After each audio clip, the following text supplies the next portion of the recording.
As glândulas suprarrenais, ou também chamadas de glândulas adrenais, são glândulas que fazem parte do sistema endócrino, que é o sistema responsável pelos hormônios. As suprarrenais são localizadas acima dos rins, por isso chamadas de suprarrenais, ou seja, superior aos rins. São divididas em duas partes chamadas córtex e medula adrenais ou suprarrenais. O córtex e a medula são completamente distintos. Cada parte é responsável por hormônios diferentes. O córtex é a parte externa da glândula e produz hormônios como o cortisol. E a medula é a parte interna da glândula e produz hormônios como adrenalina e noradrenalina. Eu vou falar sobre as funções da suprarrenal. Bem, as glândulas suprarrenais desempenham um papel na regulação da resposta adaptativa do organismo ao estresse, na manutenção do equilíbrio da água corporal, do sódio e do potássio, bem como no controle da pressão arterial. O córtex adrenal fica na parte de cima do rim direito. A sua parte externa guarda vários hormônios, como corticosteroides, que são hormônios semelhantes à cortisona e cortisol, e os minerais corticoides, que são sobretudo a aldosterona, que controla a pressão arterial e os níveis de sal e de potássio no organismo. A medula adrenal fica na parte de cima do rins do lado esquerdo. A sua parte interna guarda hormônios como adrenalina, que ajudam a controlar a pressão arterial, a frequência cardíaca, a produção de suor e outras atividades que também são reguladas pelo sistema nervoso simpático. A medula suprarrenal é responsável pela produção de adrenalina e noradrenalina. Os dois hormônios são liberados em grandes quantidades no organismo depois de fortes reações emocionais, como susto, medo e estresse, e provocam o aumento dos batimentos cardíacos e pressão arterial. A adrenalina tem efeito contrário ao da insulina, sendo liberado quando o nível de glicose no sangue está baixo. Ela também atua como um neurotransmissor, sendo liberado quando há estresse físico ou mental. A noradrenalina acelera os batimentos cardíacos e mantém a tonicidade muscular nos vasos sanguíneos, controlando a pressão sanguínea. O cortisol estimula a formação de carboidratos a partir de proteínas e outras substâncias. Esse hormônio também diminui a utilização de glicose pelas células, aumentando o armazenamento de glicogênio pelo fígado, e assim mobiliza os ácidos gráxicos, que serão úteis na produção de glicose e impedem o desenvolvimento de inflamações. O cortisol é o chamado hormônio do estresse, sendo ele físico, que ocorre em cirurgias, infecções e traumas, e também dentre outros. Já a aldosterona auxilia na retenção de sódio, agindo no equilíbrio dos líquidos. Glândulas salivares e sudoríparas sofrem a influência desse hormônio na retenção de sódio, enquanto que ele também interfere na absorção de sódio pelo intestino, assim aumentando a reabsorção de potássio. A aldosterona age no rim, controlando os níveis de sódio e potássio na urina e no sangue.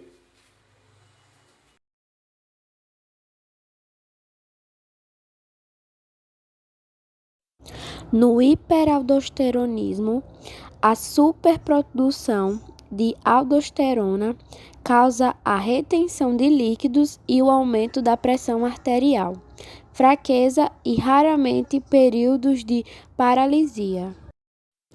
O hiperaldosteronismo pode ser causado por um tumor na glândula adrenal ou pode ser uma resposta a algumas doenças.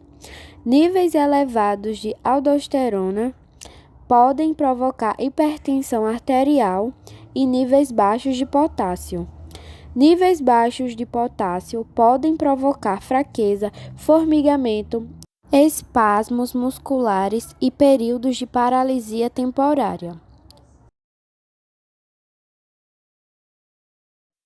O alcaçuz contém uma substância química que pode agir como se houvesse um excesso de aldosterona.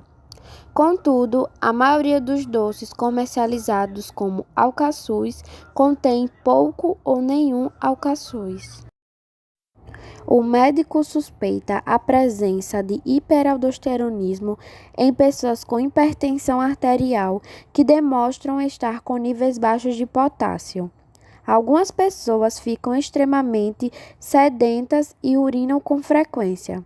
No entanto, os médicos estão diagnosticando cada vez mais essa doença em pacientes com hipertensão arterial cujos níveis de potássio no sangue são normais. O médico que suspeitar que a pessoa tem hiperaldosteronismo mede os níveis de sódio e de potássio no sangue para ver se a concentração de potássio está baixa. Às vezes, a pessoa com hiperaldosteronismo apresenta um nível normal de potássio. Os níveis de sódio podem estar levemente aumentados. O médico também mede os níveis de renina e de aldosterona. Se os níveis de aldosterona estiverem elevados, é possível administrar espironolactona ou eplerenona, medicamentos que bloqueiam a ação da aldosterona para ver se os níveis de sódio e de potássio voltam ao normal. Se for encontrado um tumor, este normalmente pode ser removido cirurgicamente. Quando o tumor é removido, a pressão arterial volta ao normal e outros sintomas desaparecem em aproximadamente 50 a 70% das vezes. Se nenhum tumor for encontrado e as duas glândulas estiverem hiperativas, é possível que a remoção parcial das glândulas adrenais não controle a hipertensão arterial, e a remoção completa provocará a doença de Addison, que exige tratamento com corticosteroides pelo resto da vida. Entretanto, a espironolactona ou eplerenona normalmente conseguem controlar os sintomas, e medicamentos para a hipertensão arterial estão facilmente disponíveis. Que o médico peça determinados exames laboratoriais quando a hipertensão arterial ocorre em uma pessoa jovem, aparece e desaparece ou acompanha outros sintomas de um feocromocitoma. Normalmente, o melhor tratamento é remover o feocromocitoma. A cirurgia frequentemente é adiada até que o médico consiga controlar a secreção de catecolaminas pelo tumor com medicamentos. Uma vez que ter níveis elevados de catecolaminas durante uma cirurgia pode ser perigoso. Normalmente é administrada fenoxibenzamina ou um medicamento similar para interromper a ação do hormônio. Se o feocromocitoma for canceroso e tiver se espalhado, a quimioterapia raramente cura o tumor.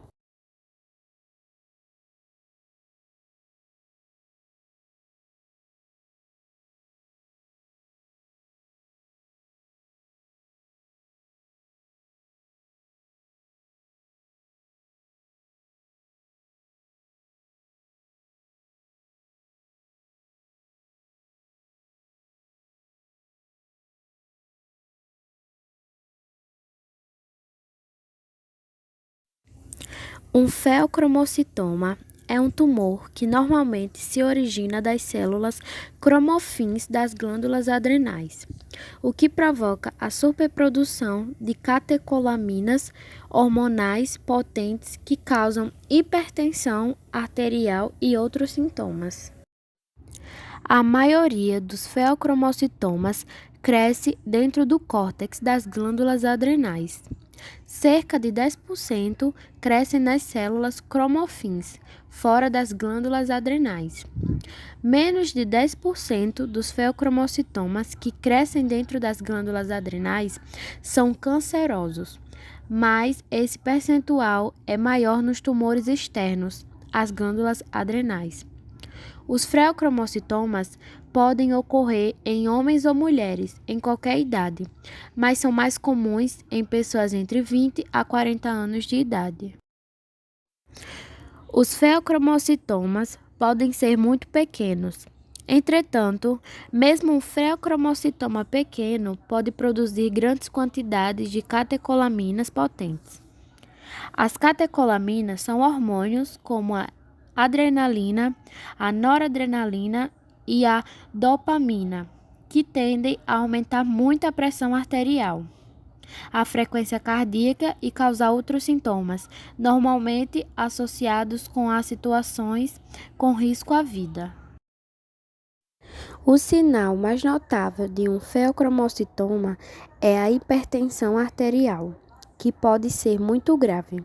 Entretanto, apenas 1 em cada 1.000 pessoas com hipertensão arterial tem um feocromocitoma. Quando esses sintomas aparecem de maneira repentina e acentuada, eles podem parecer um ataque de pânico. Em 50% das pessoas afetadas, os sintomas aparecem e desaparecem. Contudo, é possível que muitas pessoas apresentem esses sintomas como manifestações de um estado de ansiedade e não de um distúrbio glandular. É possível que o médico não suspeite que a pessoa tem um feocromocitoma, porque quase 50% das pessoas não apresentam sintomas, exceto uma hipertensão arterial persistente. Entretanto, é possível que o médico peça determinado.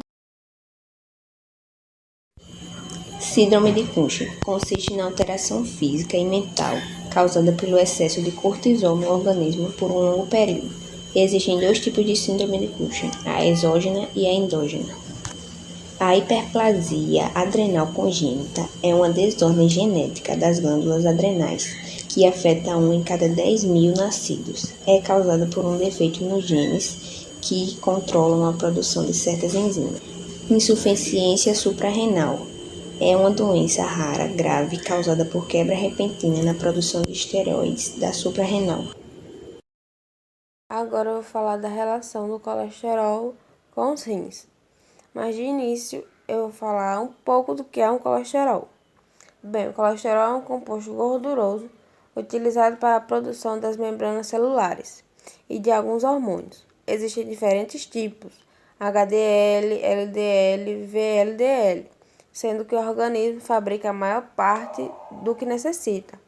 Porém, o colesterol também é encontrado em alimentos de origem animal, como ovo, carne e leite.